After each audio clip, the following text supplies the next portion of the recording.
Hey everyone, today I want to talk about hands and what we can learn from the artist John Singer Sargent on the use of the gesture and the portraiting of hands to convey personality, to enhance your storytelling, to enhance your portraits, to enhance your figure painting. This is something that I haven't seen discussed a lot. Someone pointed out to me his use of hands a lot of years ago. And then I found recently an article from the Metropolitan from 2015. The creator, Stephanie Herdrich, I'll add the link to the description. And she goes really in depth into this discussion and using a lot of examples. Some of them I'm going to bring here, and some of those I left out so that you can go to the article and refer to it. But there is a lot to understand and to absorb here. And I really want this learning to be a collaborative effort. So chime in, please, on the comments. I'll jump in the conversations as well. Let's learn together. I've learned a lot from your comments over all my videos to this point. This is the first image that called my attention to the use of hands, especially because of this hand over here. This is the portrait of Carolus Duran. He's the master of Sargent. When he moved to Paris, he started studying with him in 1874. So this is 5 years in. He also went to the École des Beaux-Arts. So he was more of a confident artist at this point, and he wanted to portray his master and the personality, the strong personality that his master has. I have talked about this as well using a James Gurney post on my video on using references. So it's interesting to see how he depicted the face features and how he simplified a lot of stuff. So if you want to see that, the link will be in the description. But here, I really want to focus on the hands. So if we see, and especially this left hand over here, the posture is almost weird. Please try and do this. Please try to do the overall pose so that you can feel what the artist would be feeling if you have like a broomstick or something like that, so that you can use as this pole over here. You can understand a little more of the personality he's trying to convey if you try the pose yourself. And while trying, you see that this hand posture is very hard, especially maintain that during a long posing session. So it's interesting to see that not the easiest, most comfortable pose for the people you are portraying will bring the best results in terms of conveying the personality that you want. The gesture that you're going to use is chosen for that specific end. So I think one of the first learnings here is try and find what you want to convey before using the body language and the gesture to help emphasize that. So in this case, he wants to portray a strong person with a strong personality, very imposing. So he wants a relaxed pose, but on an uncomfortable kind of position. It looks like he just sat down to have a conversation or to give feedback on a student work. So it's a very relaxed posture, but very strong at the same time. And if we look at the hands, I love almost everything about them. The brush stroke is beautiful. It's interesting that very long hands, and this will come back, even anatomically not correct to some extent. I don't know how long Carolus Duran hands really were, but it looks elongated, exaggerated to some extent. And we'll see other examples. I love here that the ring is just one touch of the brush in there. Very, very efficient with his brush work. The gesture here also is beautiful, uncomfortable once again, but beautiful on its way. The second one I want to look at is one that also Stephanie covered on her article, is the Paleron Children. She even mentions that they posed for 83 sessions. It seems like the young girl here mentioned that they were 83 sitting sessions, because they are young, so it must be way harder to convey and for them to keep still at least as much as Sargent needed for the painting. If we look at the hands close up, beautiful gesture. Interesting anatomy, once again, very exaggerated long fingers, especially in this one, but also a very uncomfortable pose. And the uncomfortableness on the young girl, it's really interesting. She looks like she wants to stand up. So you can see the strength added to this hand, as well as the unrestedness in this one, like closing the fingers to convey that kind of, I'm not comfortable here, I don't want to be here, can I go kind of attitude. And that's great. We see that over and over in a lot of Sargent's portraits, that he tries to depict what they look like, what they are in terms of personality, in the way he conveys those people. So this is awesome. Please look at the article. There are more information on this. Even this side posture, try sitting down in that position as well, so you can feel the gesture. That adds a lot to the way you convey gestures and how you use that to depict what you want to depict in your illustrations. The next one, Dr. Pozzi at home. This is another strong pose. And we can see the evolution as well in the time period. So the first one was from 79, now 1880, and Dr. Pozzi, 1881. So year after year, Sargent was gaining more confidence in how he was depicting these gestures, as well as his brushwork and colors and the boldness that he was using. We can see the hands over here. Also, once again, the elongated anatomy to some extent, but he really wanted to convey, and this I'm bringing from the article as well, that he's a surgeon. So his hands are his way to show his magic and how he is strong. So you can see even a little bit of an uneasiness here as well.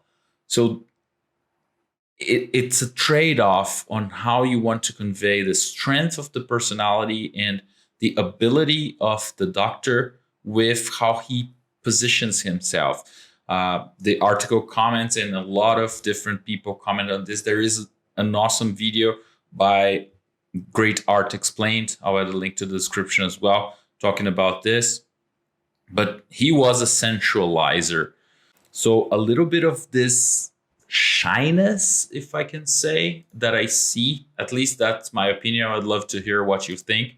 But this right hand over here, and how it's almost like trying to hide itself, gives me a sense of a shyness together with a little bit of confidence. It's an interesting trade-off and contrast in there that could be conveying a little more of Dr. Pozzi's personality. I would love to hear what you think on this. And once again, try posing yourself on this gesture to understand, to feel it a little more. I've heard from Ian McKay way back as well, and I've always took this with me, because he would pose in front of the mirror when he wanted to convey personality on what he was doing, the gesture, but feeling in yourself what you're trying to convey on your drawing. So that's really strong. And I think here it would be awesome to really understand the picture that you're looking at by the way it's conveyed, by how comfortable it is, what it's trying to say, and how the use of the hands and gesture, as well as the head and the eyes that are really expressive, help emphasize everything that is around the picture. And all of that comes with a lot of practice and a lot of rework and studies and all. I want to use El Jaleo from 1882. This is one of the biggest projects I've seen from Sargent in terms of like production work. There is a lot to be said here. I want to really come back to this in the future and discuss all the work that goes around this. And just for the reference, here is the name of the painting. I'm in front of it. But the hands over here, we can really see a very strong gesture from the dancer, really conveying the culture that he's trying to depict, and all the references and all the studies. You can find a lot of studies from this one. And even not only the main character, but also the ones here on the side. You can see a very strong gesture and posture of hands, and conveying this happiness, conveying the energy of that moment. Everything was thought out and studied out as well. You can see a lot of his works. The Metropolitan Museum has a lot of them. Isabella Stewart Gardner has even more, because the painting is in there, and Sargent donated the painting. I think he donated. I'm not sure. Please correct me if I'm wrong. But together with other materials that were made to get to this point. I'm gonna go away here as well, so you can see the studies, and there are lots of these studies. I really want to come back to this painting in the future. Let me know if that's something that you want to see. Once again, this painting is in the Isabella Stewart Gardner Museum in Boston, and this is how it's portrayed or presented to the world. This is beautiful in a lot of senses. So if you have a chance to be there, or if you've been there in the past, please share in the comments. I would love to go there myself. I've been to Boston, but I didn't know of this before. I was super young. I want to go back and just have this experience of looking at it. But once again, try the posture, try posing the main figure as well as the other people that are around. We can see a lot of them in here, not only conveying this energy through the hands, but also with the faces. And we can see studies for those faces as well. So this is a great example of a painting to really dive deeper, and I encourage all of you to do the same. Now, this is a comparison. I'll get out of the way once again so we can see the details. This is a comparison from the first painting that Sargent did for the Paris Salon in 1877. He was 21 years old. This is his friend, Fanny Watts, childhood friend, and Madame X that he painted in 1884. 7 years after. So we can see even the depiction of the anatomy that I was talking before is way more mature in this one. And the personality comes with that as well. You can see the evolution of how he depicts hands from one piece to the other. It comes with practice. It comes with intentionality. So don't ask too much of yourselves in the beginning. It will take time. You will get there. And then the distortions of anatomy and exaggerations will come with time as well. Another great example, I love this picture. If you've seen my video on how I know nothing about art and how I had to visit London 2 times to be able to see this up close and in person. This is beautiful. This was painted, like he's painting children on plein air during 2 years, 2 summers, for like 2 to 5 minute sessions during this specific hour of the day where he had the specific light that he wanted to convey. So the gesture was really studied before. He had time to study the gesture. If we zoom in, we can see the hands over here, as well as some of the studies that he did. I'll get out of the way, and we can see that he defined a lot of things through drawing before going into painting, because he wanted to focus on the light during the times of the painting. But he even corrected some of the gesture and posture in the final hand. If you compare this to this one, the length of the figures, the fingers, as well as how the light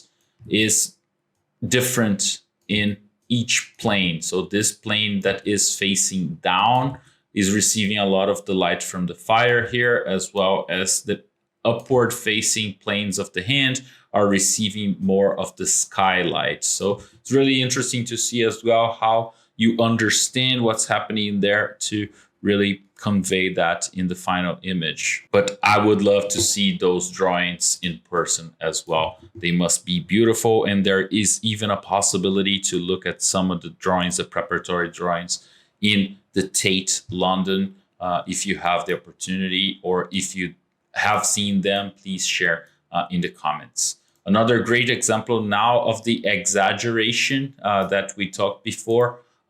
This is a painting, an outdoor study of his friend Paul Hello, or I don't know how to pronounce that, but you can see the exaggeration as well in the preciseness that the painter is conveying, like his brushwork and executing his brushwork.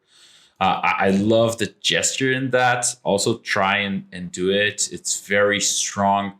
And he exaggerated the length of the fingers here. I don't know how long the fingers were from this person, but it seems a little bit exaggerated to convey what he wanted to convey in here. Lady Agnew, one of the most famous paintings by Sargent, also has great details on the hands. I love this flower here and how it conveys softness and a sense of comfort. This one as well, it changes a little bit. It almost showcases a little bit of discomfort, in my opinion. She seems like she's holding the bottom of the chair in there. What's that?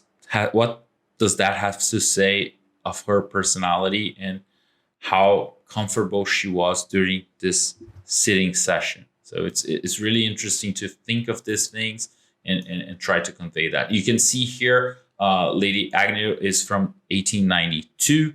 So this is 8 years after Madame X and 18 years after Sargent started studying with Carlos Duran. So a lot of confidence here. The brushwork is way more simplified. You can see a lot of people tend to study this part to learn from his brushwork, as well as here the overall dress depiction is beautiful and very soft in the way he controls the values, and even the transparency here is beautiful. Another one that I'm really passionate about is this one. A lot of people tend to study this as well. The efficiency in the brushwork is just beautiful. It's even hard to understand. Even the details here on the cloth are so beautiful. If you go for the hands here, this is why Sargent got known as much. So few brush strokes conveying so much when you look from a distance. It's almost abstract. We've seen a lot of people discuss this in his work here on YouTube. We have a lot of videos going there. But it's one more example.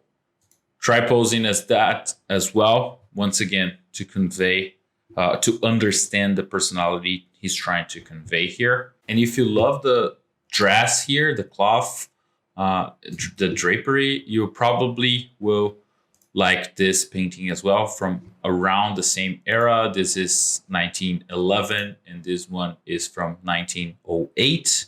Sargent was 52 when he painted this and 55 when he painted this other one. So it's interesting to see how mature the artist is as well. But this one is called Cashmere. A lot of interesting work with colors. So really a great way to study this artist as well. And as I always do, I want to end up this video with some book suggestions. I have recently finished this one by Radcliffe. It's great overview of Sargent's life, and it goes into especially how he was portrayed by critics and the media at the time. So how that affected his overall personality and how he was feeling when he was doing some of his most amazing work.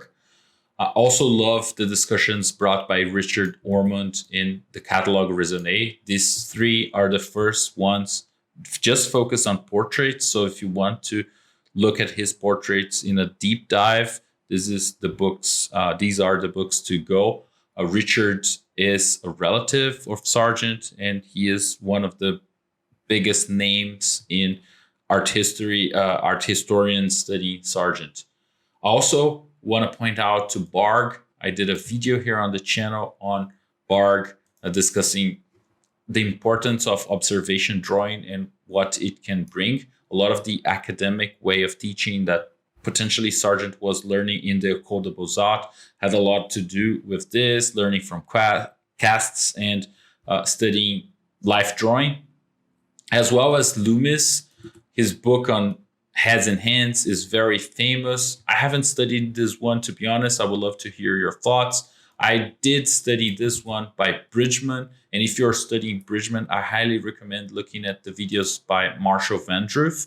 He has a whole series of 12 videos on this, both on his YouTube as well as on his Gumroad. I'll add links here in the description. So if you want to support his work, there is the link to the Gumroad as well. But he goes step by step trying to understand and decipher what Bridgman could be thinking when he was doing this, and the importance of finding your way of doing instead of just copying. I have discussed this on a video here on the channel, how I just copied. So now I'm learning a lot from this series by Marshall and on what I should have done back then if I wanted to be more efficient with my study. So watching like both, I think will be awesome for those that are starting out to study the figure and want to be a little more efficient. But last but not least, Bernhogart, a book on hands. I also haven't studied this. If you did, please share in the comments your experience so that we can all learn and be more efficient with our studies.